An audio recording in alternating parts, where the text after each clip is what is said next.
द्रौपदी मुर्मू से मंजूरी मिलने के बाद वक्फ संशोधन विधेयक अब कानून की शक्ल ले चुका है, लेकिन दूसरी ओर अभी भी विपक्षी दल लगातार इसका विरोध कर रहे हैं। सीधे तौर पर आपको बता दें कि प्रधानमंत्री मोदी और मोदी सरकार के खिलाफ कांग्रेस का काला झंडा प्रदर्शन देखने को मिला है। दरअसल आपको बता दें कि प्रधानमंत्री नरेंद्र मोदी आज तमिलनाडु पहुंचे, जहां पर उन्होंने रामेश्वरम में इंडिया की पहली वर्टिकल लिफ्ट वाले ब्रिज का इनॉग्रेशन किया। इस दौरान आपको बता दें कि दूसरी ओर कांग्रेस पार्टी जो है वो चेन्नई में वो मोदी सरकार के खिलाफ विरोध प्रदर्शन करती हुई नजर आई। सीधे तौर पर आपको बता दें कि काले झंडे लेकर के यहां पर कांग्रेस पार्टी के नेता और कार्यकर्ता अपना विरोध जता रहे थे। तो वहीं दूसरी ओर आपको बता दें कि बीजेपी नेता और पूर्व उत्तर प्रदेश सरकार में मंत्री मोहसिन रजा का बयान भी सामने आया। उनका कहना है कि ये जो वक्फ कानून बनाया गया है वो मुस्लिम समुदाय के हित की रक्षा करने के लिए बनाया गया है, ना कि उन पर अत्याचार करने के लिए।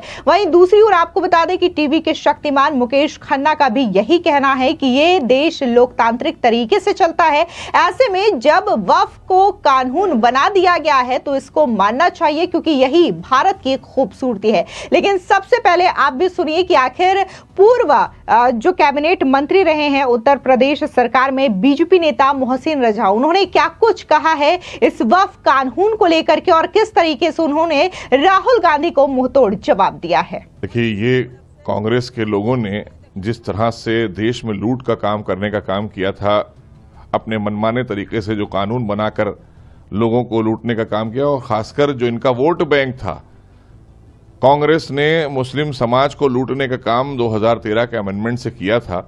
और ये अच्छी तरह से राहुल गांधी जी जानते हैं कि उस कानून को खत्म करने का काम भारतीय जनता पार्टी की सरकार ने किया है। और तमाम गरीब मुसलमानों के कल्याण और जिनकी जमीनें वक्फ में दर्ज हो गई थी उनको न्याय के लिए ये कानून लाया गया है। और इस तरह की बातें करने से वो जानते हैं, सदन जब उनको मिला था चर्चा करने के लिए तो सदन से क्यों भाग रही थी कांग्रेस, सदन में चर्चा क्यों नहीं की उन्होंने। इसका मतलब ही यही है कि वो सब जानते हैं कि जो हमने गलत किया है और उसका परिणाम भी हम ही को भुगतना पड़ेगा, क्योंकि हम भारतीय जनता पार्टी हमेशा जनहित के लिए और देश हित के लिए कोई कानून लेकर आती है। इन्हें पता है कि जितने भी कानून हम लेकर आए हैं, जो हम कहते हैं वो करते हैं। यह है भारतीय जनता पार्टी। और कांग्रेस ने हमेशा लूटने का काम किया है और जो इनके वोट बैंक थे उनको भी बर्बाद करने का काम किया है। इन्होंने मुसलमानों के कोई उत्थान और कल्याण का काम नहीं किया, इन्होंने माइनॉरिटीज के लिए कोई कल्याण का काम नहीं किया। ये निजी स्वार्थ का काम करने वाली कांग्रेस और सांप्रदायिक दंगे कराने वाली कांग्रेस, जिसने 3000 से ज्यादा दंगे अपने राज्य में, अपने शासनकाल में कराए पूरे देश के अंदर, तो किस मुंह से बात करेगी कांग्रेस। क्योंकि हम तो जनहित और देशहित के लिए ये कानून लेकर आए हैं और महामहिम राष्ट्रपति का उस पर मोहर लग गया है, इसलिए वो कानून हो गया है। अब लोगों का राइट सुरक्षित हो गया है, अब किसी तरह का उनके साथ अन्याय नहीं होगा। देखिए, वक्फ संशोधन अधिनियम 2025 भारतीय जनता पार्टी जो कहती है वो करती है। ये मुस्लिम कल्याण का है, राष्ट्रहित के लिए है। और अब उन लोगों के लिए भी एक सबक है जो लोग कह रहे थे सदन में कि हम इसको हमारी सरकार आएगी तो हम डस्टबिन में डाल देंगे। तो आज राष्ट्रपति महामहिम के दस्तखत के बाद ये कानून बन गया है देश का, और देश ने 2013 का अमेंडमेंट जो कांग्रेस का था उसे कूड़े में डाल दिया है। इसलिए पता होना चाहिए कि हम देशहित और राष्ट्रहित में काम करते हैं, और लोगों के कल्याण के लिए कोई भी अगर इस तरह का बिल लाना पड़ता है तो भारतीय जनता पार्टी उसमें पीछे नहीं रहती। देखिए, माननीय सर्वोच्च न्यायालय जाएं, उनको कौन रोक रहा है? कब कहा गया कि ना जाएं?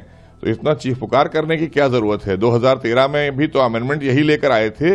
ये काला कानून जो लाए थे 2013 में, ये कांग्रेस के लोग लाए थे, और इसीलिए इसको हटाने की जरूरत पड़ी, क्योंकि उसमें सबसे ज्यादा भ्रष्टाचार और लूट की गई थी। सरकारी संपत्तियों की भी, वक्फ की संपत्तियों की भी, आम जनता की संपत्तियों को लूटने का काम किया गया था।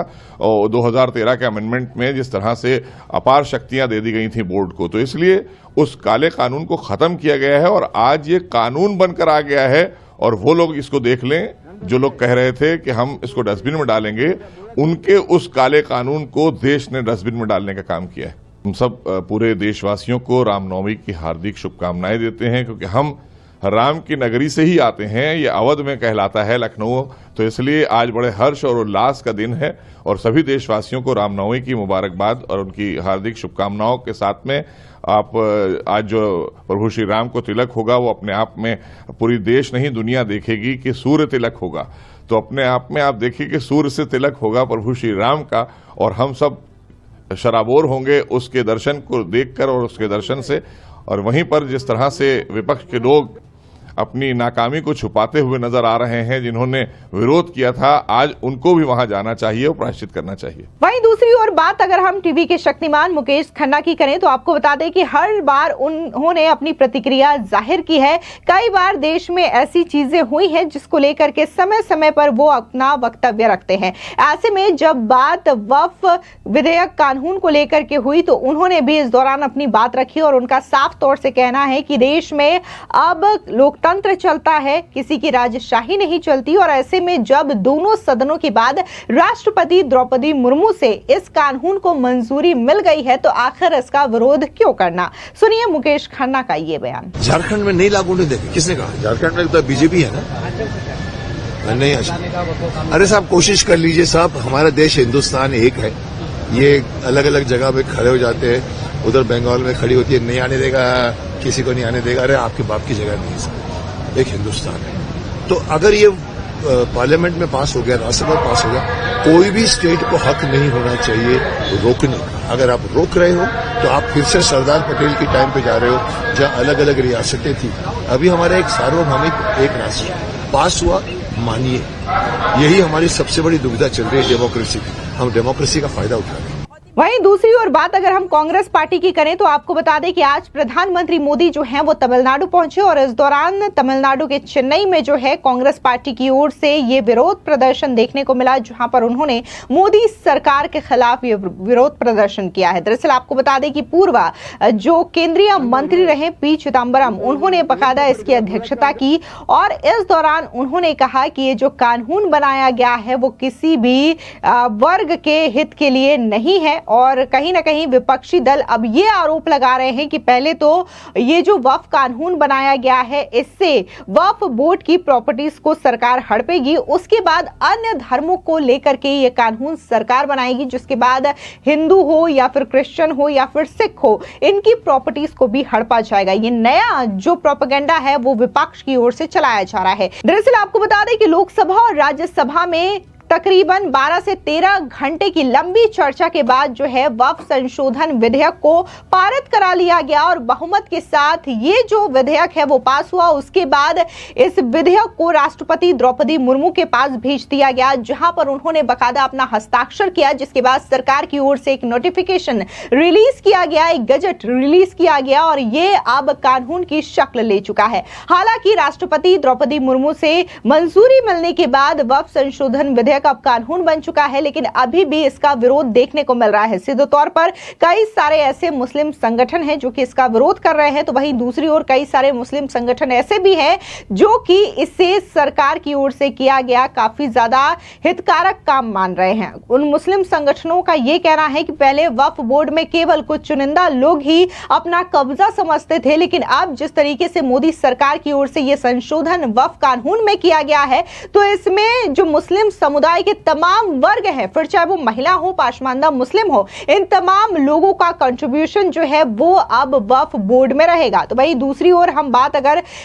जो all India Muslim personal law board है उसकी करें तो उन्होंने बकायदा एक लेटर रिलीज किया है और उनका यह कहना है कि वो इसके खिलाफ देशव्यापी आंदोलन करेंगे और वो इस तरीके की कानून को नहीं मानते। बकायदा उनका यह कहना है कि जिन्होंने अब तक इस कानून को लेकर के अपना विरोध जारी रखा है, फिर चाहे वो नेता हो या फिर आम जनता हो, वो हमारे साथ रहे और ये जो आंदोलन हम करने वाले हैं उसमें हमारे साथ खड़े नजर आए। आपको बता दें कि ये जो वक्फ कानून को लेकर के विरोध प्रदर्शन है न सिर्फ कांग्रेस पार्टी की ओर से किया गया, बल्कि जब इस संशोधन को लेकर के चर्चा लोकसभा में चल रही थी तब तो असदुद्दीन ओवैसी ने बकायदा इस बिल के जो कागज है उसे भी फाड़ दिया था और ये कहा था कि मैं इस तरीके के कानून को नहीं मानता, मैं गांधी जी के रास्ते में चलता हूं और ऐसे में इस बिल को मैं फाड़ता हूं। हालांकि इस बिल को फाड़ करके उन्होंने असंवैधानिक काम किया था, लेकिन इसका कोई भी असर जो है वो इस बिल के पास होने पर नहीं पड़ा। भले ही तमाम